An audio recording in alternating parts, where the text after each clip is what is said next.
Yeah. Okay. But yeah, things have changed. Like there's so many people here working. There's like, it feels like very alive in this building. Obviously this building was brand new when you got it. Candidly, I feel like we've had so much fun over the last 24 hours here just hanging out. It's nice having you around too, because it's like a buddy to like work hard with, so I don't feel so alone late at night. I think that's the thing is Colin and I were saying today, it feels so fun to be here because it's a bunch of people doing the thing that we like to do. Yeah. You know, we're surrounded by people who are excited about making YouTube videos. Yeah. How does it feel for you? Past 2 years, so much has changed. Oh, past 2 years? Yeah. What would you say was that 2 years ago? So like right now I'm across on like the main channel I have 160 million subscribers, but 2 years ago I mean 60 million? Yeah. Maybe 50 million? like 40. Yeah. It was it's been before pretty crazy. Feastables, I think, was public. It was before your Squid Game video. Yeah, before all that. So I mean everything's changed. It's definitely pretty interesting because you always think, okay, this is roughly the top, but this is like things aren't going to get much crazier. Yeah. And then we're growing so fast that it keeps getting crazier and crazier, and you're like, okay, you know, people are only going to stalk me occasionally. It's like that's about as bad as it gets. And then it's like, oh, the frequency of people following me home when I go to Walmart is going up, or like, you know, when I go to an airport and wait in a line, the amount of people that you know harass me in these lines where I can't really do anything. And it's a lot crazier than I thought, to be honest. I think that, I mean, obviously the mathematical difference between 40 million people and 150 well, it's or even crazier million. when you take all my platforms, because I think we're closing in on 400 million followers. Right. And so that's just,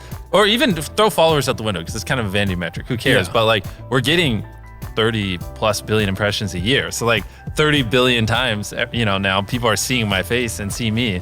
So it's like, I don't like leaving this building. When I go out in public, it's just like, it's pretty brutal. I think like the frequency of mainstream press too in the last year has gone way up. Like 100%. not even just viewership on YouTube and people who understand and watch YouTube videos, but like New York Times this, Washington Post that, CNN, like anytime anything happens, it's like, whoa, these articles are everywhere. Or even when nothing happens, just like, there's just stuff or all even the like time. random shows will like mention me or things like that, just because it's like when they, well, a lot of people now when they like think of YouTube, they associate MrBeast a little bit like they used to PewDiePie. So it just kind of gets out there, and there'll be people who are like, if you ask them, do you know who MrBeast is? They'll be like, yeah. And they'll be like, what do you think of his videos? And they will be like, I've never seen one, but I know who he is. Wow. And which is like, that has exponentially grown the last few years. And I'm kind of like, so how do you know who I am? Why are you asking me for a photo if you just don't if you've never seen a piece of content I make? And they're like, oh, well, I heard you help people and you do this. And so it's like probably like 30% of the people I take photos with now just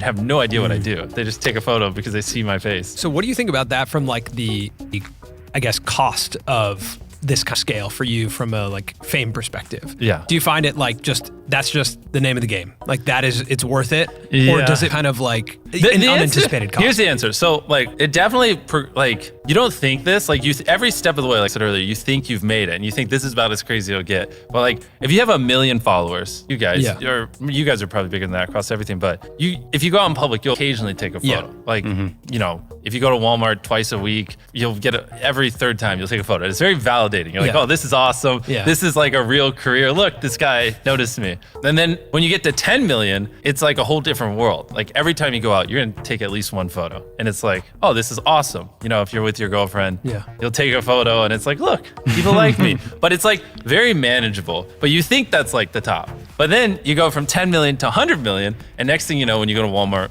it's not like one photo or two.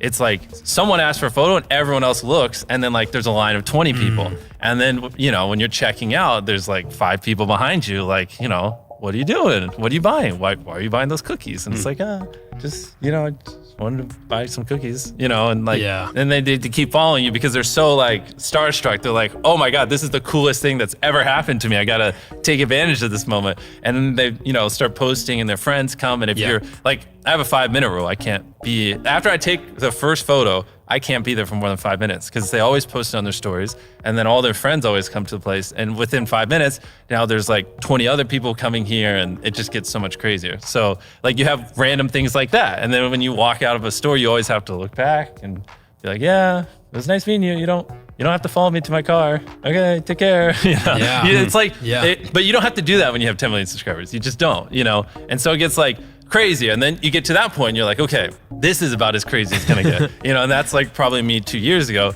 And then now here we are with like 400 million followers across everything. And like, you know, I don't know, probably last month we gained like 20, 30 million alone. So it's like, it's still growing massively. And it just gets even crazier. You know, people come to your house all the time.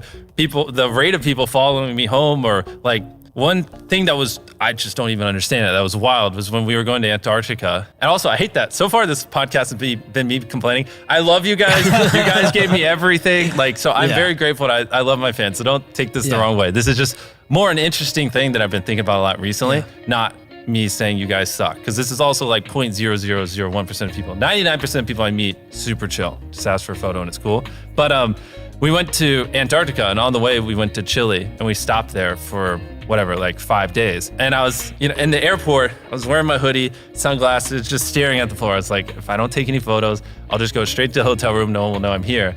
And somehow this one like little kid recognized me, and I was like, no photo, please. And he's like, photo, because he speaks Spanish. And I was like, I didn't know how to tell him no, and I didn't want to be mean, so I took it, and that was it. And I got in and out of the airport with only one photo, staring at the ground with my hood up. And then like in the hotel room, someone sent me an article that was literally written because that kid posted on social media, and then the local news picked up, oh, MrBeast is in town. So, tiny town in Chile, not much happens there. And then all of a sudden, people are like, oh, what hotel is he staying at? And then people figure out that we're at that hotel. Yeah. And now there's like 200 people outside this hotel running up and down the hallways, like knocking on doors, trying to figure out which room's me and Carl. And we also had like the dream team there as well, so which made it even bigger. And they're like, where are they at? And they're like, I was talking to the manager of the hotel. It's like, why don't just have your security control things? And he's like, we do. And so I had to hire security to like help lock down this hotel because there's so many people. And then there's like people trying to camp outside the hotel. And we're like, this is not a meet and greet. Like, I'm just here while I wait for my flight to Antarctica. And it's like that. It's like one of those moments where then now people know, well, eventually he has to leave. And there's one airport. So there's just a sea of people waiting at the airport when you go there. And then it's like, at some point I have to wait in a line at the airport. And then it just gets even crazier because then the TSA people are like, oh, this guy's famous. Let's get him through the line because there's just a mob of people. And then they're like, but we'll do that if you come take a picture with our kids. And so it's like, I'll help you skip these pictures if you take these pictures. And it's like all this crazy stuff. And I'm like, everybody, I'm just trying to board that plane. Like, let's but none of them, because we dub our videos now and we get like 10 to 20 million views in the first month and just Spanish on our videos. So we have a massive Spanish audience. And so like none of these people speak English. So I'm like really struggling too because I'm like, hey guys, I'm a little uncomfortable. There's a lot of people around me, but they don't have any idea what I'm saying. And they're just like, photo. And so anyways, you get experiences like that where you're like, you seriously question like, is this actually worth it? Like, because obviously it just makes traveling and everything infinitely more stressful. And